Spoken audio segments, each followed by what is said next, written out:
bom aqui, Evangelho Simples, Skip Virtual número 0 alguma coisa. Você confere aí no título do material, você vai saber. E a gente continua em Atos, e de cara, assim, curta, compartilha, a gente é legal, a gente é bacana, e a gente está aqui para ajudar você nessa jornada de conhecer cada vez mais a Deus. A gente precisa que você nos ajude também. Do meu lado direito, ela, figura carimbada, Bárbara, só Bárbara mesmo por enquanto. Tudo bem, Bárbara? Tudo bem. Quantas vezes já participou, Bárbara? Essa é a terceira? Terceira, sem contar aquela que não deu certo? É, sem contar. Daí é a quarta. Então seria a quarta, muito legal. Você tá bem, Bárbara? Estou bem. Legal demais. E do meu lado extremo direito ali, ela é a primeira vez, né? Primeira vez. Primeira vez, Ju. Ju, uma salva de palmas para a Ju, primeira vez. Muito bom. Quer falar alguma coisa, Ju? Não. Conhece Jesus há quanto tempo? 3 anos. 3 anos. Muito legal. Eu gosto do dia que te pregaram o evangelho a primeira vez, pro Clebão, né, o careca? Foi Ele falou, você conhece Jesus? Aí você atrevidamente falou assim, conheço. Aí o Clebão falou assim, então me conta dele. Aí você ficou na saia justa, ele não sabia o que falar, muito legal. Aí eu falei a data de nascimento dele. Jesus nasceu no Natal. Legal, Atos 22, muito legal que vocês estão aqui.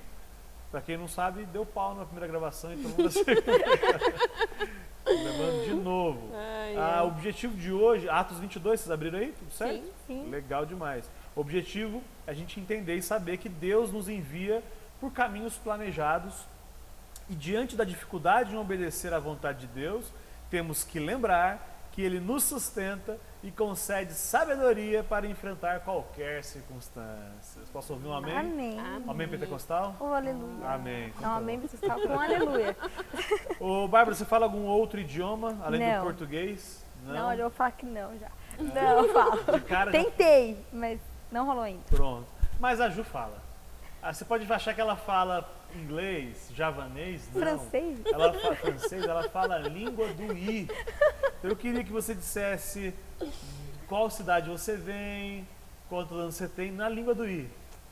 E vim de Liguinha, tinha 28 anos, recém-completed. Aí a pessoa não tem nem vergonha de passar por esse ridículo em câmeras, na rede nacional ela fala isso. Muito legal. Muito legal. Bom, antes da gente ler o texto, é legal a gente entender que Paulo, ele foi alvo da ira dos judeus logo que ele chegou em Jerusalém. Chegou em Jerusalém e os judeus se levantaram contra Paulo. Então eles queriam, inclusive, matar Paulo, ok? A gente falou sobre isso, conversou sobre isso e você que nos acompanha sabe disso. Porém, as autoridades, elas conduziram Paulo para que Paulo apresentasse uma defesa ali perante o povo. E aí Paulo começa então a fazer um discurso, que é o que a gente vai falar aqui agora, que só vai terminar esse discurso no capítulo 26 de Atos. Então você que quer conhecer todo o discurso de Paulo, começa agora no 22 e vai até o 26. E aí no versículo 1, diz o que, minha amiga Ju? Como é que está escrito na sua? Irmãos e pais, ouvi agora a minha defesa perante vós. Perante vós. Então, os irmãos e pais, a expressão que ele usa, que são com algum respeito de pessoas mais velhas, os ascendentes do povo também, né? Os patriarcas aí no sentido mais curto da cronológica. Então Paulo, ele se coloca como igual aos seus ouvintes. Irmãos e pais, pertencemos ao mesmo grupo, vamos junto aí. Paulo está construindo um jeitão de desconstruir a imagem que eles estavam deles ali. Nesse momento ele estava na escada, e era isso que ele estava falando para os povos, né? Isso, ele começa a se conversar com o pessoal ali, ele se dirige ao povo ali. Então uma reflexão do material é boa, a gente não deve apresentar o evangelho como se a gente fosse diferente, assim, né? Muito super-homens, assim. Quando a gente vai se apresentar o evangelho para alguém, a gente tem que se colocar no mesmo nível da pessoa, porque a gente é pecador assim como a pessoa é. Você é pecadora, Ju? Opa! Não me enganou, sabia. Nunca me enganou, Ju. A diferença, então, é que a gente tem a graça de Deus que não nos permite que a gente se glorie por isso, porque a graça é favor imerecido. Então nós recebemos a graça não porque somos melhores, mas porque a graça nos alcançou. Então não tem vanglória nenhuma nossa nisso. Certo. Bárbara, versículo 2, Bárbara, diz o quê? Quando ouviram falar em hebraico, eles ficaram mais quietos ainda. Então Paulo disse: Pronto.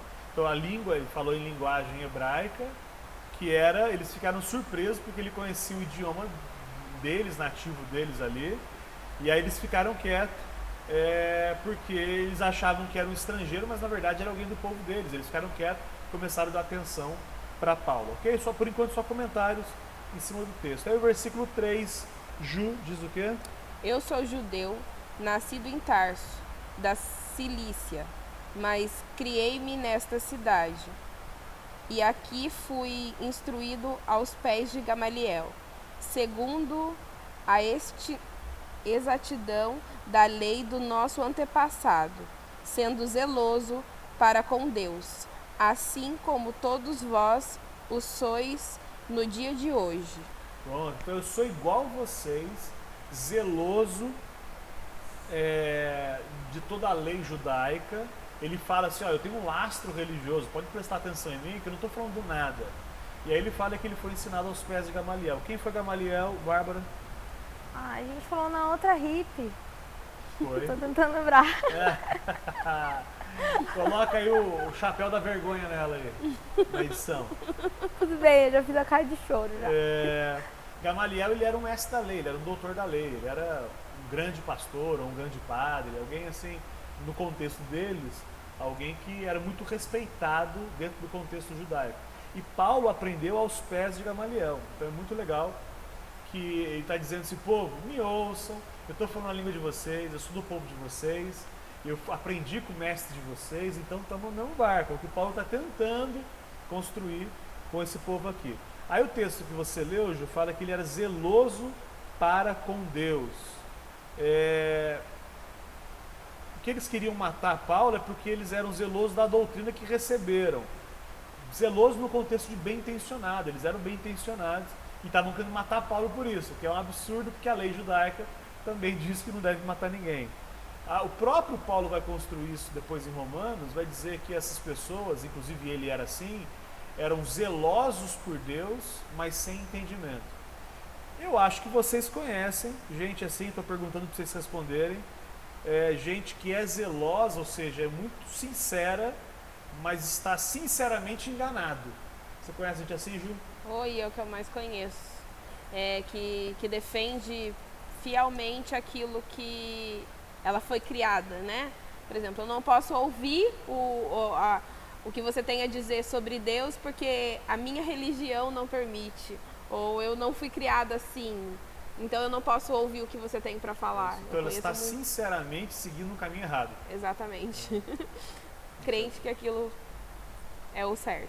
A tradição é muito forte, né? Eu sempre digo assim, que às vezes quem nos ensinou um erro, ok? Alguém me ensinou alguma coisa errada sobre Deus, essa pessoa, minha avó, essa pessoa me amava, por exemplo, minha mãe, meu pai, minha tia, é gente que nos amava, que nos ensinou coisas erradas. E também aprenderam o errado com outras pessoas que também amavam. Mas isso não significa que estava certo, entende? Então, eu sei, inclusive quando a pessoa morre, minha avó me ensinou alguma coisa errada e morreu, quando eu digo que ela estava errada, é como se eu estivesse sendo contra a imagem dela. É por isso que é tão difícil romper com a tradição. Mas, por exemplo, minha esposa aprendeu que colocar um feijão no umbigo morria. E ela aprendeu com o pai dela isso, Meu mas Deus. é uma bobagem. Não faz sentido. Entendeu? Então, É que o pai nem manga ensinou. com leite. Hã? É que nem manga com leite. Que nem manga com leite. Aprendeu, é bobagem, mas a gente aprendeu de gente que nos amava, né? É a história de que assim, eu não posso fazer porque fulano falou que fez e deu errado. A história do macaquinho que tinha lá, que ele queria pegar a banana, só que ele tomava choque. E aí foram trocando os macacos e nenhum subia porque os primeiros tomavam choque. Isso, aprendeu que se tomasse, isso Se mesmo. mexesse lá ia tomar choque. Perfeito, é isso aí. Acho que ficou claro isso, né? Você que está em casa, ficou claro, né? Eu acho que sim. Qualquer coisa manda um e-mail pra gente, mas é muito legal isso, muito verdade isso. Muitas pessoas não querem romper com as tradições, mas felizmente, ou infelizmente para essas pessoas, o evangelho não é político. Jesus rompeu com a tradição de Moisés, né, com a tradição que ele recebeu. Ele rompeu com jeitão com a tradição farisaica, então é necessário que a gente rompa também.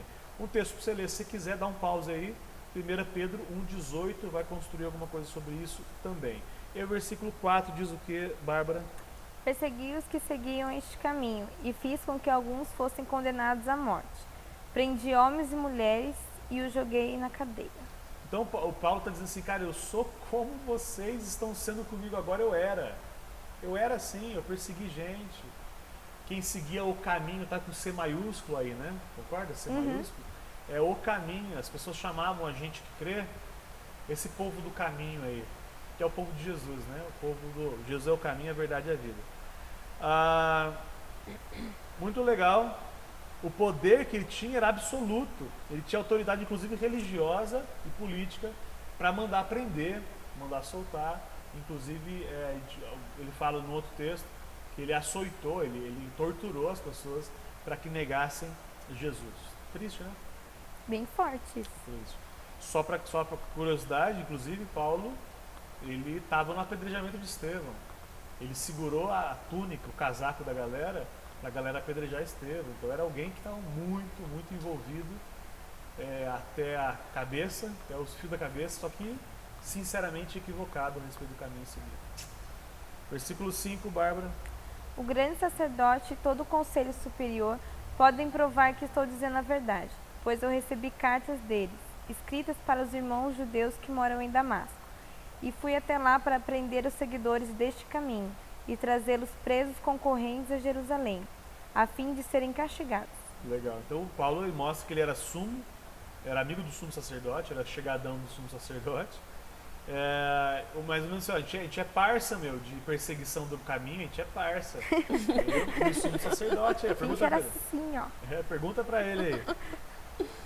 Ele recebeu cartas para trazer de Damasco a Jerusalém os seguidores de Jesus, foi isso que você leu, e Paulo está contando, eu fiz isso. Eu estava indo para Jerusalém para aprender gente que seguiu o caminho que eu sigo hoje. Muito legal isso. Tem uma reflexão no material que hoje a religião não tem esse poder de mandar prender e mandar soltar. Se tivesse, meu velho, tinha um monte de gente presa e sendo assassinada em nome da religião, mas não tem mais esse poder.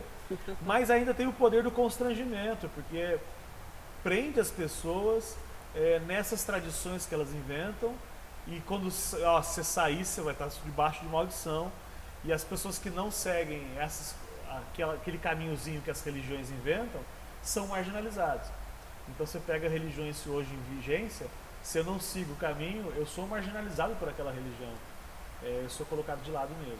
Eu fui já algumas vezes, eu não sei se vocês foram. Eu fui até ontem. Ontem? Ontem. Ontem se diz ontem. Ontem. Ontem que passou. Ontem, o dia anterior a esse. Não é antigamente, é ontem. Não, é ontem. Okay. Antes de ser hoje. Eu fui julgada, assim, tipo, religiosa. Eu falei assim, eu religiosa? Ai.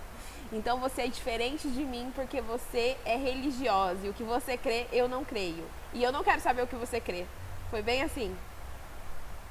Direto. Eu falei, exatamente. Não quero saber o que você crê e você é religiosa, eu não. Eu falei, entendi.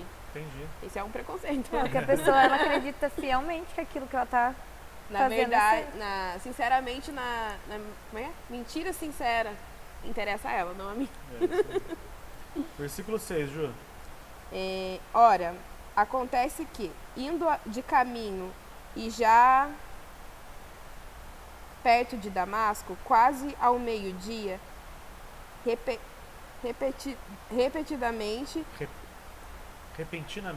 repentinamente, grande luz do céu brilhou ao redor de mim. Pronto, então repentinamente veio uma luz que brilhou lá. Ou seja, alguma coisa nova aconteceu, para ele foi novidade aquilo ali. Então para ele foi uma mudança radical também, assim, você vai perceber que de uma hora para outra. Sabe uma coisa que a gente às vezes fala, mas nenhum texto ensina que Paulo caiu do cavalo, né? Eu já ouvi muito isso. Que Paulo caiu do cavalo, mas não foi não, o texto não fala pelo menos, ele pode estar indo a pé. É que o pessoal conjectura. Mas nessa época ele era soldado, né? Então normalmente ele andava de cavalo, não é isso? Sim, não, né? Pode ser uma carruagem também, né? Pode ser ele podia estar a pé. Não, pode ser cavalo também, só o texto não fala que é. precisou acontecer algo extraordinário para que houvesse a mudança total de rumo dele. Estava indo para Damasco e mudou todo o rumo dele. O processo de desconstrução total e início de uma nova jornada, que foi o que aconteceu com a gente e ainda acontece, mas de forma mais clara quando a gente creu. A Ju estava contando aqui, quando ela creu, foi um cumprimento total aí com a tradição que ela dizia ter, Sim. né? Dizia ter, né? Sim. Esse processo é necessário a todos nós, como a gente está falando. E... espera só um pouquinho que sumiu aqui o texto. Esse processo ele é necessário a todos nós. Tecnologia, ao vivo é assim, gente. Ao vivo é assim. É uma mudança radical. O que a gente fala de conversão, você tem carta já, Bárbara? Uhum. O que quando tiver escrito conversão é o quê? Mudança total.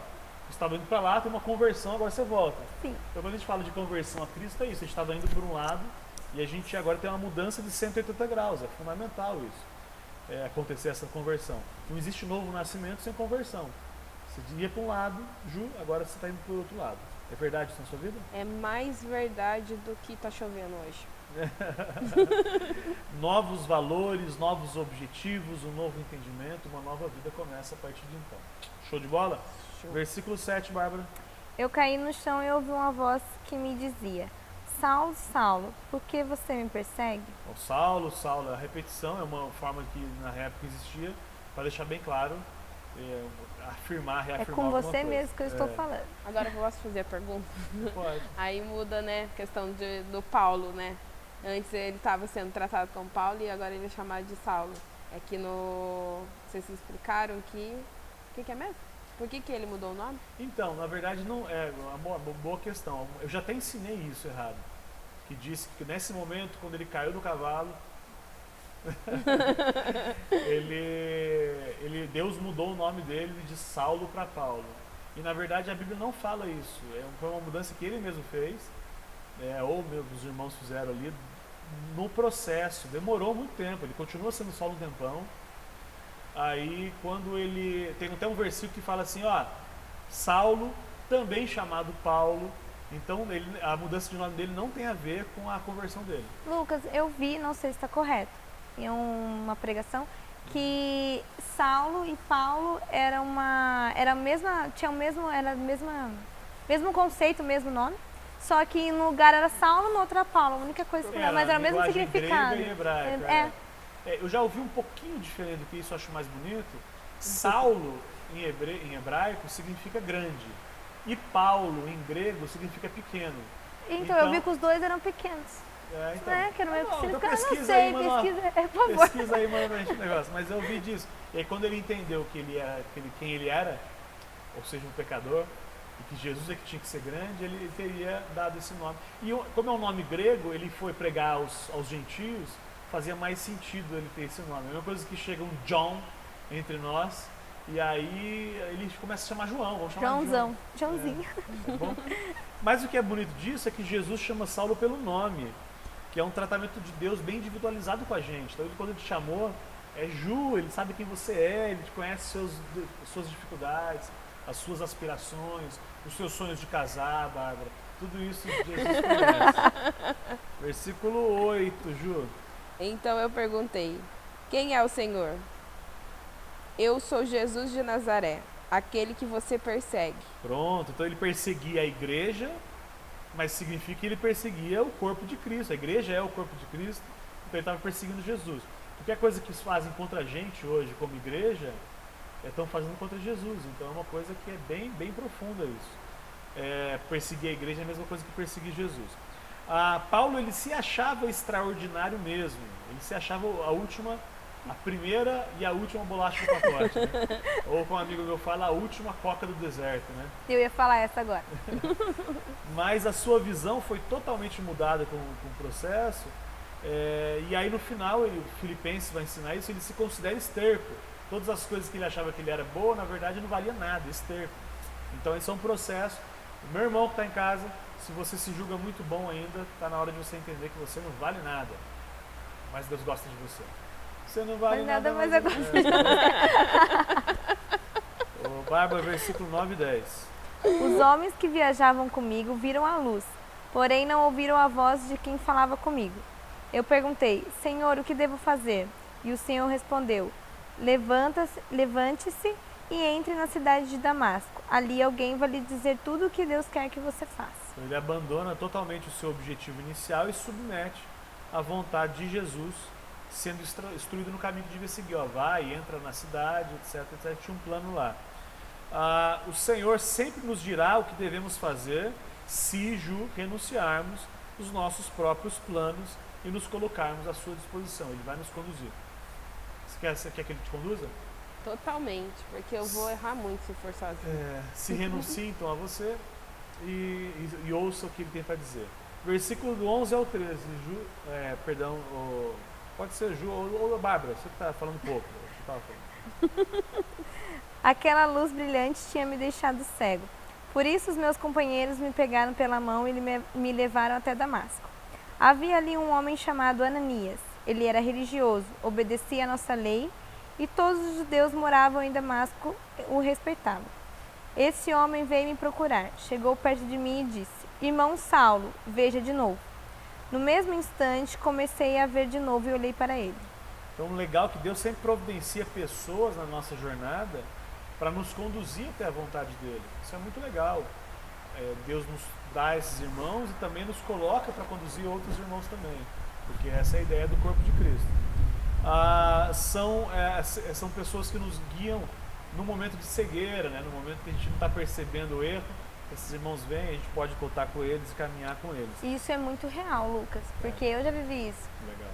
Eu achei que assim, a gente acha que está sempre certo, né? Daí foi a hora que meus amigos começaram a mostrar que tinha algo mais ali. Legal. Foram as pessoas que me ajudaram a abrir os olhos de verdade. Eu enxergo como o começo da conversão, né? Quando a gente está caminhando, a gente primeiro tem o primeiro impacto, que é aquele que nos derruba. Aí depois chega o momento que a gente começa a levantar e aí a gente precisa ser guiado porque os nossos princípios, eles são muito fortes, né? O nosso eu, ele é muito forte. Então eu fico visualizando isso. E o engraçado é que tudo que a gente já viveu vai servir para que a gente seja instruído, né, na mão de Deus, instrumento na mão de Deus. Que a gente já sabia fazer. Exatamente. Deus vai usar isso para a glória dele. Muito legal. Exatamente. 14 e 15, Ju. Então ele disse, Saulo, o Deus dos nossos antepassados escolheu você para conhecer a vontade dele, para ver o seu bom servo e ouvir o seu servo falar como você pessoalmente. Pois você será testemunha dele para dizer todos aquilo que você tem visto e ouvido. Legal.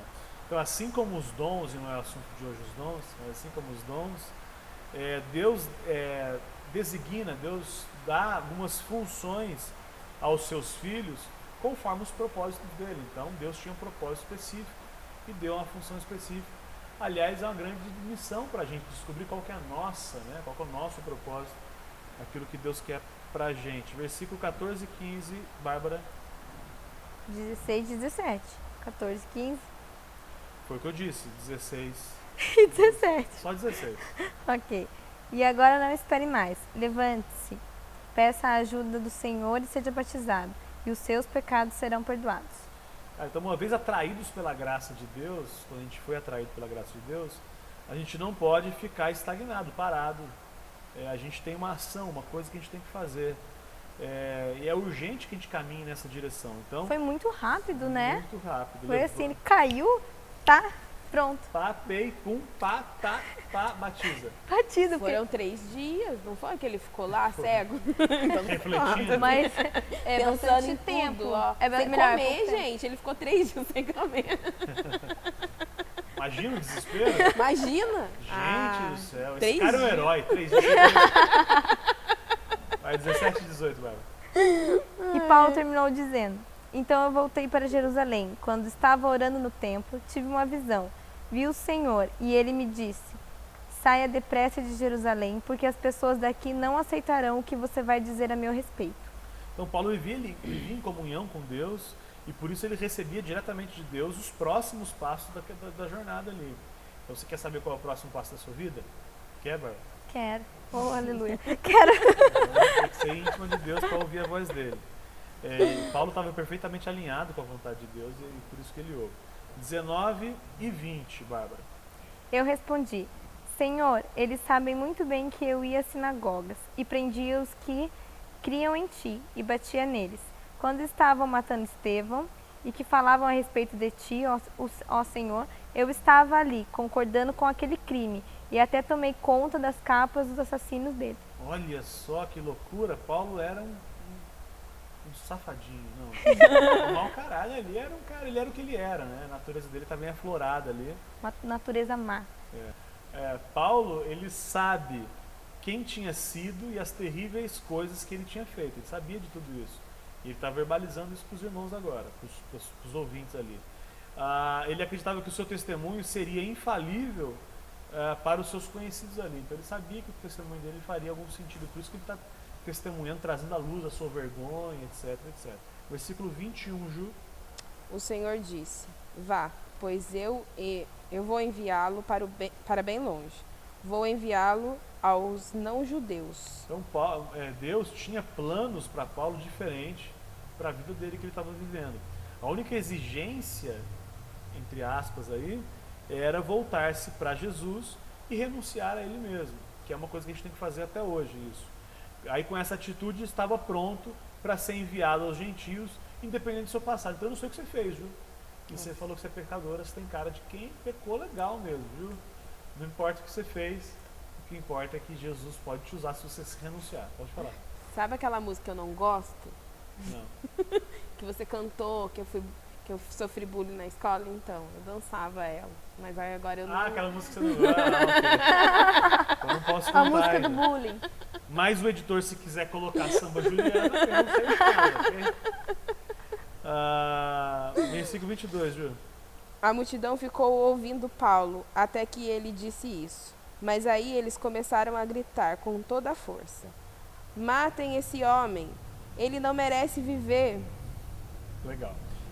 Gostei que você deu entonação. Matem esse homem! Ele não merece viver. Gostei. É que eu visualizei as pessoas gritando assim. Falei, nossa. Foi a gota d'água para eles ouvirem Paulo dizer que Deus tinha mandado ele pregar para os gentios, porque para eles ele tinha aquela ideia de que só eles eram o povo de Deus. Nação etc. eleita. Nação eleita. Eles achavam que era, mas hoje a gente erra assim, nação eleita, sacerdócio real, etc. Então os judeus prezavam muito por serem o único povo de Deus, eles prezavam por isso, e aí foi a gota d'água eles ouvirem Paulo dizer que Deus tinha mandado eles pregar para os gentios. Aí eles tiveram um ataque de pelanca lá. Versículo 23 e 24, Bárbara. Eles gritavam, sacudiam as capas no ar e jogavam poeira para cima. Então o comandante mandou que os seus soldados levassem Paulo para dentro da fortaleza. Mandou também que o chicoteassem para que ele contasse por que a multidão estava gritando contra ele. Então eles estavam totalmente revoltados e aí o comandante não teve outra solução senão levar ele lá para o interior para ser açoitado. Eu acho engraçado isso, né?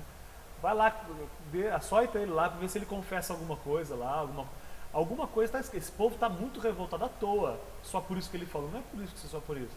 Açoita ele lá, traz o bote, traz o saco.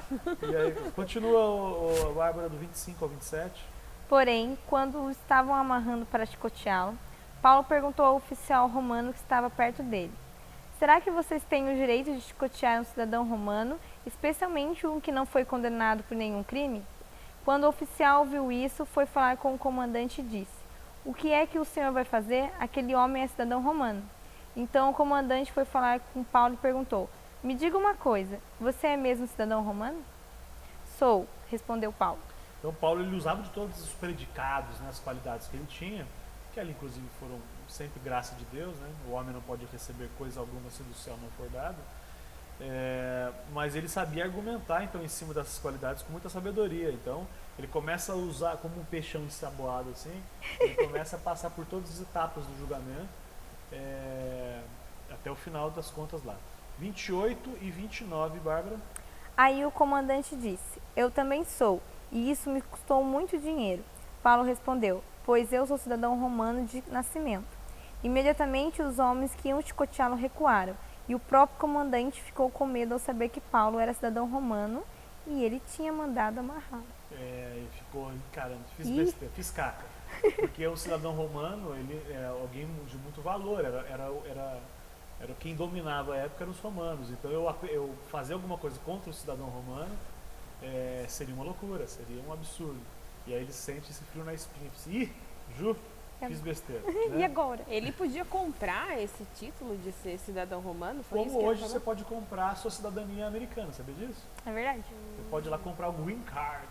Você consegue comprar lá. É claro que é caríssimo. Para o brasileiro é $500 mil em investimento para você ter o Green Card. Para um espanhol, por exemplo, é $60 mil de investimento. Não sei porquê, né? Preconceito isso. Mas isso acontece lá. Então Deus havia escolhido Paulo com um propósito, sabendo que ele possuía condições para enfrentar a oposição. O enfrentamento já era inspirado por Deus. Eu sabia que ele ia passar por tudo isso. Ele sabia que Paulo tinha as condições necessárias para essas situações todas. Deus não faz nada por acaso, né? Amém. Aliás, se ele ganhou vocês, se ele transformou o coração de vocês, é para vocês pregarem lá onde vocês estão lá, que é onde as pessoas não têm acesso. Conclusão, eu vou falando, vocês vão dizendo amém daí. Posso dizer amém daí, ok? Amém. Amém. Paulo utilizou sua própria história para falar à multidão e este é um dos melhores caminhos para levarmos as pessoas ao conhecimento de Deus. Amém. É a sua história, precisa dar testemunho no busão, Ju, viu? Lá na faculdade. Legal dar Isso. testemunho no busão. Oi? É legal dar testemunho no busão. Você me contou e depois um dia você vai dar testemunho e gravar um testemunho aqui no Evangelho Simples. A fé em Jesus sempre muda a nossa vida de maneira surpreendente e basta oferecer seu testemunho sincero que atingirá muitos corações. Seja honesto e sincero que as pessoas vão conhecer Jesus. Assim como Paulo, temos muitas qualidades concedidas por Deus que deveríamos usar para a sua glória e não para o nosso próprio deleite, certo? Vai ficar falando da língua do I aí, para você ser, olha só, a Ju sabe falar a língua do I. Usa isso para evangelizar. Então fala que Jesus morreu por você na língua do I, vai lá. Jesus me ri por mim. Na língua do I, não Me precisa. ligue de É interessante, Imbrique. é interessante a gente pensar que os traços do nosso caráter, habilidade, experiência que nós temos podem ser úteis para compartilhar o Evangelho. Porque Jesus, inclusive, transforma caráter e não personalidade. Então, esses traços de personalidade a gente pode usar para que outras pessoas creiam e se rendam a Jesus também. Amém, gente? Amém. Amém. Que legal. Muito obrigado por ter gravado de novo isso. Eu não ri muito hoje, né? Hoje eu Você não ri viu? muito. Hoje quem Foi mais riu fui eu. Você gosta da gente, gostou, não gostou? Manda e-mail para onde, Ju? Arroba, não. Isso, sei não. Muitos e-mails começam assim, com arroba. É normal. Esse não, esse começa. Fale Hã? com Fale com. arroba evangelho5.com.br. Muito bom, É. aprendeu. Obrigado, Jesus. Fiz uma colinha aqui na Me mão. soprou aqui. Gente, valeu muito, tamo junto, até a próxima. Tchau, valeu. Tchau, obrigada.